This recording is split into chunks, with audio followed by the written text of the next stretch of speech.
सत्य का पथ, अपराध के विरुद्ध बुलडोजर युद्ध, लिख रहे हैं न्याय का नया अध्याय। कर्म योगी सीएम योगी आदित्यनाथ के जन्म दिवस पर खास कवरेज सिर्फ न्यूज स्टेट उत्तराखंड उत्तर प्रदेश पर।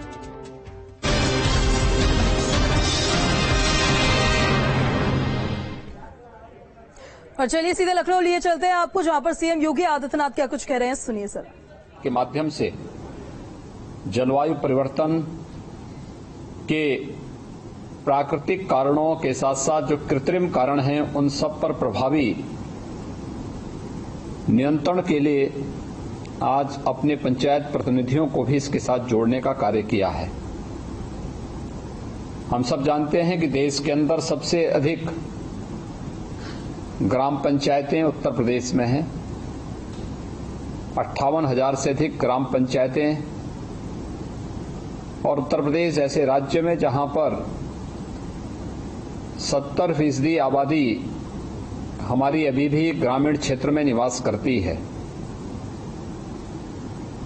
उन पंचायतों की एक बड़ी भूमिका होने जा रही है और विगत 5 वर्ष के दौरान हमारी सरकार ने इस दिशा में कुछ महत्वपूर्ण कदम भी उठाए। 5 वर्ष में 100 करोड़ से अधिक वृक्षारोपण का कार्यक्रम हम लोगों ने वन विभाग के साथ मिलकर के सभी अंतर विभागीय समन्वय के माध्यम से प्रदेश के अंदर संपन्न किए थे। मुझे याद है जब 2017 में हम लोगों ने वन महोत्सव के अवसर पर प्रदेश में वृक्षारोपण के बड़े कार्यक्रम को अपने हाथों में लिया था, तो हमारे पास क्षमता मात्र 5 करोड़ वृक्षारोपण की ही थी। और मुझे प्रसन्नता है कि आज उत्तर प्रदेश में हमारे पास 35 करोड़ वृक्षारोपण प्रतिवर्ष करने की क्षमता हम अर्जित कर चुके हैं। लेकिन केवल ये वृक्षारोपण करना मात्र नहीं है, जलवायु परिवर्तन के कारकों पर प्रभावी अंकुश लगाने वाले ऐसे वृक्षारोपण को हमें प्रोत्साहित करना होगा जो जलवायु परिवर्तन को रोकने में और जलवायु सापेक्ष भी हो सके। लोगों को जलवायु परिवर्तन के कारकों को नियंत्रित करने में प्रभावी भूमिका का निर्वहन भी कर सकें। और इस देश से भारतीय मनीषा से बढ़कर के जलवायु परिवर्तन के दुष्परिणामों के बारे में जागरूकता पैदा करने के दूसरे माध्यम और देखने को नहीं मिलते, क्योंकि हमने तो हर एक कार्य को अपनी पवित्र आध्यात्मिक परंपरा के साथ जोड़ करके देखा है। कौन सी ऐसी वनस्पति है जिसको हमने अपने सामान्य आध्यात्मिक और धार्मिक आयोजनों के साथ न जोड़ा हो। हमारी तो मान्यता यही रही है कि कोई भी वनस्पति ऐसी नहीं जो हमारे लिए औषधीय गुणों से भरपूर न हो। और उस सब के बावजूद वर्तमान में भौतिकता के पीछे जाने वाली मानवता किस हद तक जाकर के आज स्वयं के अस्तित्व के साथ खिलवाड़ कर रही है। आज जलवायु परिवर्तन के दुष्परिणामों को हम उसके माध्यम से देख सकते हैं।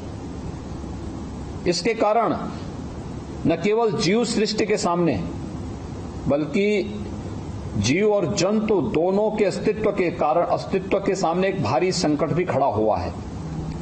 आप देख रहे होंगे असमय अतिवृष्टि का हो जाना, असमय सूखा पड़ जाना, और जो फसल चक्र है इस पे भी इसका बुरा असर पड़ना, नई बीमारियों का आना, और भी तमाम कारण इसके दुष्परिणाम हम सबके सामने देखने को मिल रहे हैं। प्रदेश सरकार ने आदरणीय प्रधानमंत्री जी की प्रेरणा से जो कार्यक्रम बनाए हैं, पिछले 5 वर्षों के अंदर हम लोगों ने 100 करोड़ से अधिक वृक्षारोपण किया। प्रदेश के अंदर 100 वर्ष से ऊपर के जितने भी वृक्ष हैं उन्हें विरासत वृक्ष के रूप में चिन्हित करके उनके व्यवस्थित संरक्षण की भी एक कार्य योजना लागू की है। और मैं आह्वान करूंगा वन विभाग के साथ साथ उन सभी विभागों का कि जो 100 करोड़ वृक्ष हम लोगों ने विगत 5 वर्ष के अंदर प्रदेश के अंदर रोपे हैं, उनकी सुरक्षा करना। किन्हीं कारणों से अगर कोई वृक्ष नष्ट हो चुका है, कोई पौधा नष्ट हुआ है, उसकी जगह दूसरा लगाना, फिर उसके संरक्षण की व्यवस्था करना और इसके क्लस्टर विकसित करते हुए हम प्रदेश में वन आच्छादन की स्थिति को जितना अधिक कर पाएंगे वो प्रदेश के हित में उतना ही अच्छा होगा। दूसरा, जो हम लोगों ने विरासत वृक्ष के अभियान को आगे बढ़ाया था, हमारा प्रयास होना चाहिए कि इसको हम और तेज कर सकें। तीसरा, नेचुरल फार्मिंग को बढ़ावा देने के लिए यूनियन बजट में आदरणीय प्रधानमंत्री जी ने